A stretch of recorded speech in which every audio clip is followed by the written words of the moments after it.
conocimiento sobre cuáles son las implicaciones anatómicas, las implicaciones clínicas, las implicaciones que están relacionadas, o los aspectos que están relacionados con el uso del dispositivo médico, ¿cierto? Entonces hay cosas básicas que ya sabríamos, por ejemplo, cómo abordar una anamnesis en un paciente de prótesis ocular. ¿Qué le preguntaríamos a un paciente que nos llega a la consulta de prótesis ocular? El paciente llegó, ¡pim! Listo, se te sentó.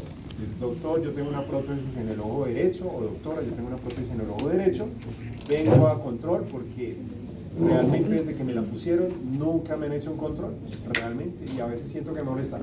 ¿Por dónde empezamos? ¿Cuántos años lleva? ¿Qué le pasó? ¿Cuánto tiempo lleva? Claro. La causa, importante, casuística, la etiología, perdón. La etiología es importante. ¿Es diferente un caso congénito a uno adquirido? En la rehabilitación sí, ya vemos que sí, es diferente. El tiempo de uso de la prótesis. Un dispositivo médico, una prótesis, ¿se acepta que está bien que lleve 10, 15, 20 años con ella? No. Un lente de contacto, normalizaríamos que un lente de contacto escleral o gas permeable o blando, ¿el paciente use la misma pieza de lente de contacto por 5 años? No. No. Entonces, lo mismo.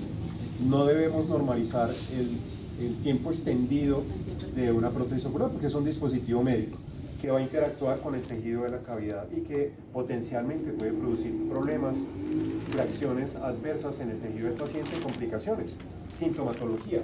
¿Qué otra cosa le podemos preguntar al paciente en la anamnesis? ¿Qué cirugía le hicieron?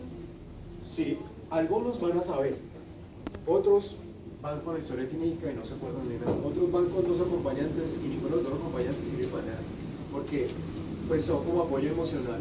O sea, si hubiera llevado Firulais hubiera servido de pronto más como apoyo emocional, porque a veces los pacientes ni siquiera saben qué fue lo que les pasó. Y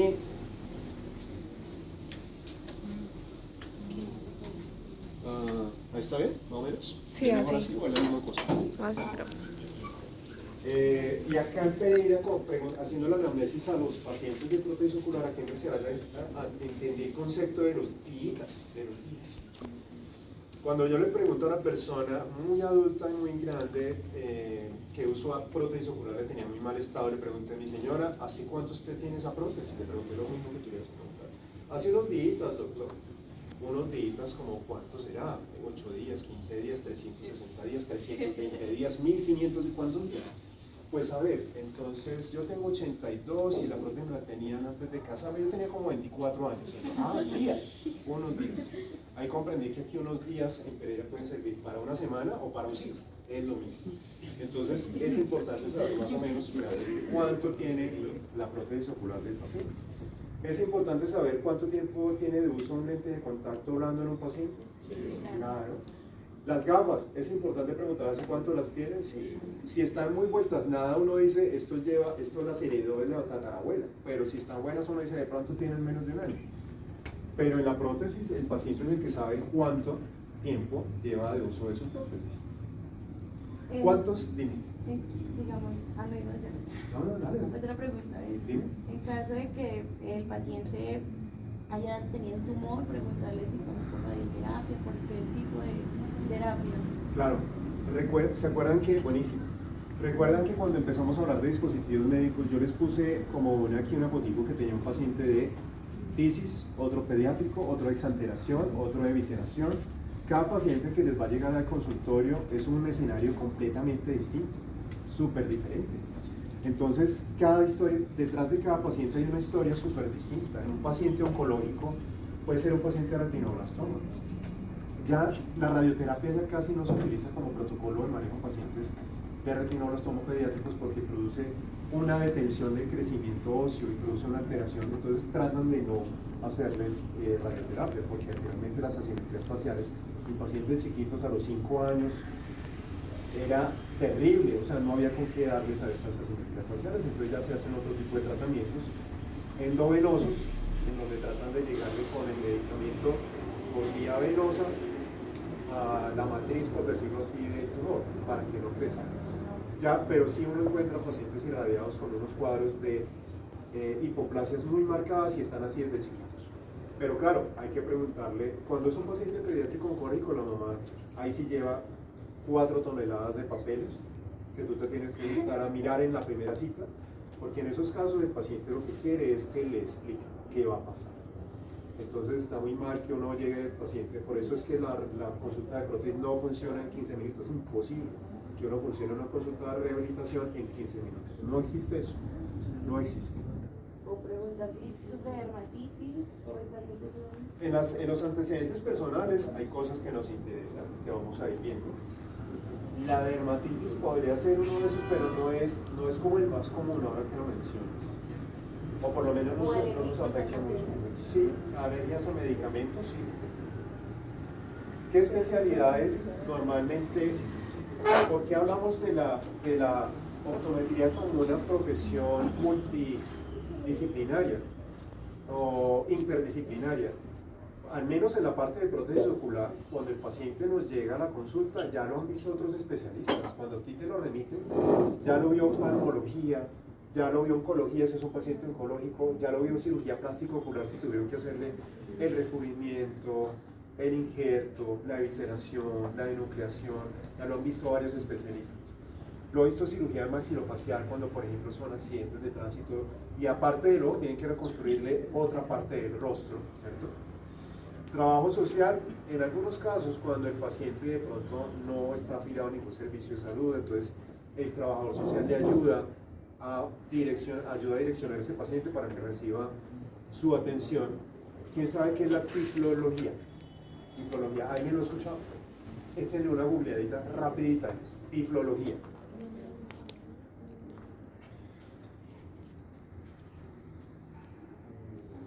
¿Qué encontraron así de primerazo? Disciplina que estudia la ceguera y la baja visión. Digamos que queda un poquito corta, pero ese es el target de esos especialistas, son una especialista o especialista de formación técnica que le ayudan mucho a los pacientes, por ejemplo, cuando entran en baja visión o en estado de ceguera de uno o de ambos ojos, por ejemplo, son los que les ayudan a reconocer las monedas, los billetes, a desplazarse en su ambiente cotidiano, digamos, a lidiar en su vida diaria con la ceguera o con la pérdida parcial o total de la visión, ¿sí? Van de la mano con el especialista de baja visión, ¿sí? Los tiflólogos le enseñan a los niños cuando son pequeñitos y tienen discapacidad visual a el braille, ¿sí? Por ejemplo, una de tantas cosas, a reconocer objetos, a desplazarse dentro de sus ambientes, ¿sí? Entonces es importante porque en muchas ocasiones vamos a recibir pacientes que perdieron un ojito, pero les quedó el otro con baja visión. Entonces le queda el primo, pero el primo lejano. Entonces hay que ayudarlo a lidiar con la situación. ¿Qué será la rehabilitación visoespacial? ¿Alguien la ha escuchado? Claro, ustedes ya han visto terapia. Pues del lugar, de la ubicación. Más o menos. Pero, ¿qué es lo primero que pierde un paciente que tiene una visión normal? ¿Qué es lo primero que pierde cuando se pierde un ojito? ¿O pierde los ojos? Pierde campo visual, estereopsis, campo visual, estereopsis y visión binocular, ¿no? Y la visión binocular es importante en la vida diaria. ¿Para qué actividades ustedes creen? Es que nosotros, ¿saben qué pasa? Yo acá trabajando en esto me he dado cuenta que uno da por sentada la visión binocular y uno como que no sabe qué va a pasar si uno le hace falta, ¿cierto? Uno nunca piensa en que le va a faltar la visión binocular. ¿Para qué actividades de la vida o para qué trabajos es importantísimo la visión binocular? Solo para pasar la calle. Para bajar una escalera, para cruzar la calle, ¿para qué otra cosa? Pensemos en que una persona que de un momento a otro de manera súbita perdió la visión de un ojo o perdió un ojo y ya no tiene visión binocular. Para todo, yo digo, o sea, Para por ejemplo, ¿Vos manejas? Para manejar, sí. Uy, sí, ahí los pacientes hacer con en el ustedes. hogar. Intente manejar con Sí, parche, es ¿no? importantísimo. Fíjate que tuve una profesora de Santa Rosa que estaba pensionada y ella era la cargada de las cosas de su cocina y toda la cosa, pero le pusimos la prótesis divina, espectacular, majestuosa, maravillosa, inigualable, pero entonces me llegó al control a los 2 meses quizás y me llevó muy aburrida, muy súper aburrida, y le pregunté qué pasa, doña Pepita, no me acuerdo, el nombre es dramatizado.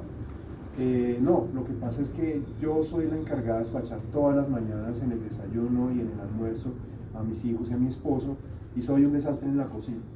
Todo se me riega, si voy a servir el chocolate o el café, todo lo hago por fuera, las ollas, todo es un desastre para mí, me choco con las cosas, me choco con las agarraderas de las sartenes, soy un desastre. Y estaba aburrida por eso. ¿Qué es lo que pasa? Ella seguramente perdió su ojo dominante. Yo no tengo claridad si ella, pero es posible que ha perdido su ojo dominante. Su binocularidad se perdió, ya no la tiene. Y entonces no tuvo mucha facilidad para hacer esa transición de la visión binocular a la visión monocular. Y eso le afectó su vida diaria. Pero también estuve hace poco en el Valle con un paciente que perdió un ojo por glaucoma y es conductor de taxi, y el tipo me dijo que él había manejado común y corriente. O sea, eso también tiene que ver mucho con su agudeza visual previa, si perdió el ojo dominante o no, con las características propias de cada paciente. Pero en optometría sí hacemos rehabilitación visoespacial.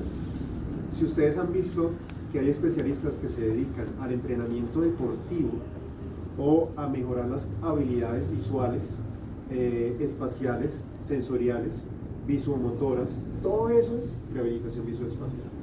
Y se hace actualmente, hay unas, por ejemplo, en el curso que hicimos hace un año, invitamos a una especialista que se llama Marcela Camacho para que nos diera una charla sobre este tema en los pacientes que no han podido hacer su transición a la visión monocular, que es un tema que todavía está por desarrollar en el tema de prótesis oculares, pero es muy importante. Pongo los interrogantes en la optometría porque muchas veces nosotros mismos dudamos si nosotros somos los encargados o nosotros vamos a poder lidiar con la rehabilitación de pacientes que pierden un ojo o los dos, y resulta que sí, porque nosotros hacemos parte de estos equipos interdisciplinarios. Y adicionalmente en la ley, vamos a ver si alcanzamos a hablar de ley, lo que es un poquito complicado, pero si hablamos de las normas, la ley 372 ya dice que somos nosotros, los optómetras, los que nos encargamos aquí en Colombia de la rehabilitación de estos pacientes en compañía con el oftalmólogo. Por ejemplo, hablando de leyes, un paréntesis, ustedes saben cuándo se celebra el Día del Optómetra, ¿cierto? ¿Cuándo es? ¿Y saben por qué se celebra el 23 de marzo? Rápidamente, es un paréntesis, lo remitimos a 1954, ahí se lanzó un decreto, el decreto 825 de 1954 fue sancionado el 23 de marzo de 1954. Desde ahí se estableció que ese es el Día de la Optometría. Sin embargo, esa no es la ley más reciente de optometría. La ley más reciente de optometría, ¿cuál es? La que actualmente nos rige.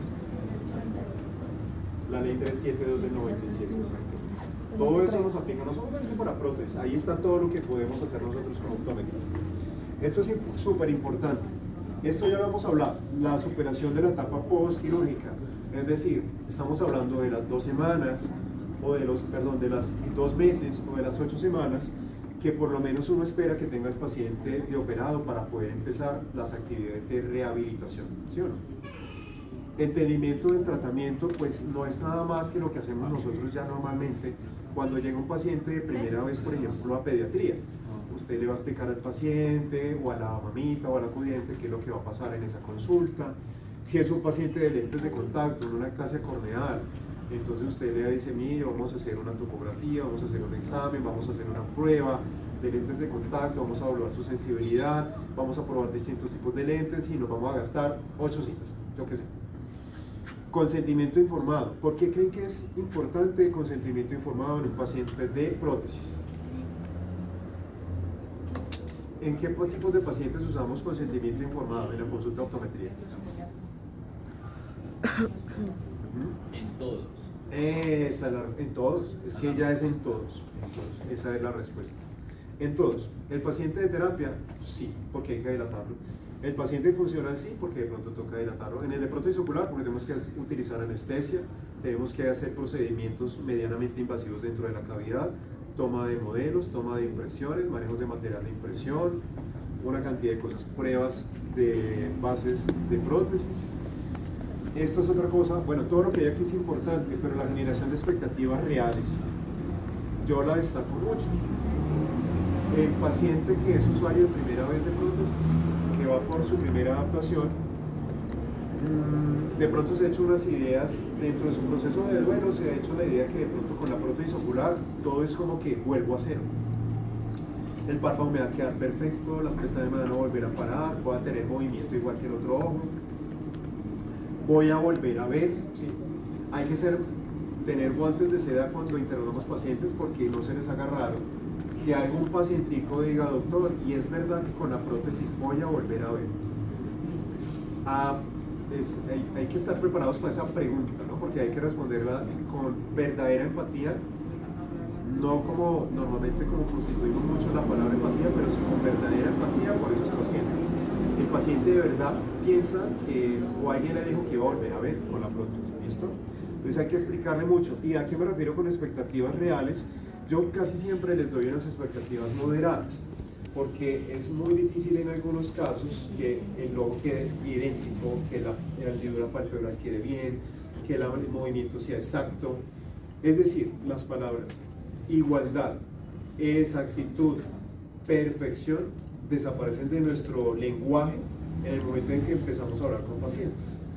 Porque en el momento en que tú le dices al paciente tranquilo, le voy a colocar una prótesis que le va a quedar perfecta, idéntica, exacta, el paciente que se hace en su cabeza, él dijo, eso fue borrón y cuenta nueva, no importa que me hayan dado 3 disparos en el rostro, no importa que hayan tenido 28 días en UCI, me hayan reconstruido el rostro, yo voy a quedar perfecto, va a ser igual. Entonces esas palabras tienen que desaparecer de nuestro léxico, ¿listo? Hay que hacer un proceso porque la prótesis por supuesto que nos va a facilitar la reintegración familiar, social, laboral. Se han presentado casos y se les van a presentar casos en donde en un paciente pediátrico, por ejemplo, aquí nos faltó coma escolar. En los pacientes pediátricos no es raro que los pacientes empiecen a presentar ausentismo, ya no quieran ir al cole. ¿Por qué? Pues por el bullying, por el comentario del pirata, por el comentario del tuerto, por el comentario de lo que sea. Porque así son, y eso no es de ahora, anteriormente eso era como normal, ahora lo llamamos bullying, pero no hay que normalizarlo en ningún tipo de paciente. Entonces, la adaptación de una buena prótesis nos va a facilitar, sí, la reintegración familiar, sí. La reintegración social, por supuesto, la escolar y la laboral. Hay pacientes que me dicen, yo no trabajo hace un año porque es que con este problema del parche, con la pérdida del ojo, no me reciben en ningún lado. Y uno diría, pero es que es absurdo, ¿no? Pero sí existe en nuestra realidad. Y definitivamente tenemos que acordarnos que todo lo que nosotros hacemos en el consultorio de optometría, en salud visual, todo lo que nosotros hacemos afecta la calidad de vida de los pacientes. Pues ya depende de nosotros si ese impacto es positivo o negativo, ¿cierto? Pero la idea es que tengamos en cuenta esas características del proceso, y eso es lo bonito de la optometría, yo creo, y de muchas profesiones de la salud, que nosotros desde la optometría, por ejemplo, tenemos muchas formas de hacer mejor la calidad de vida de los pacientes.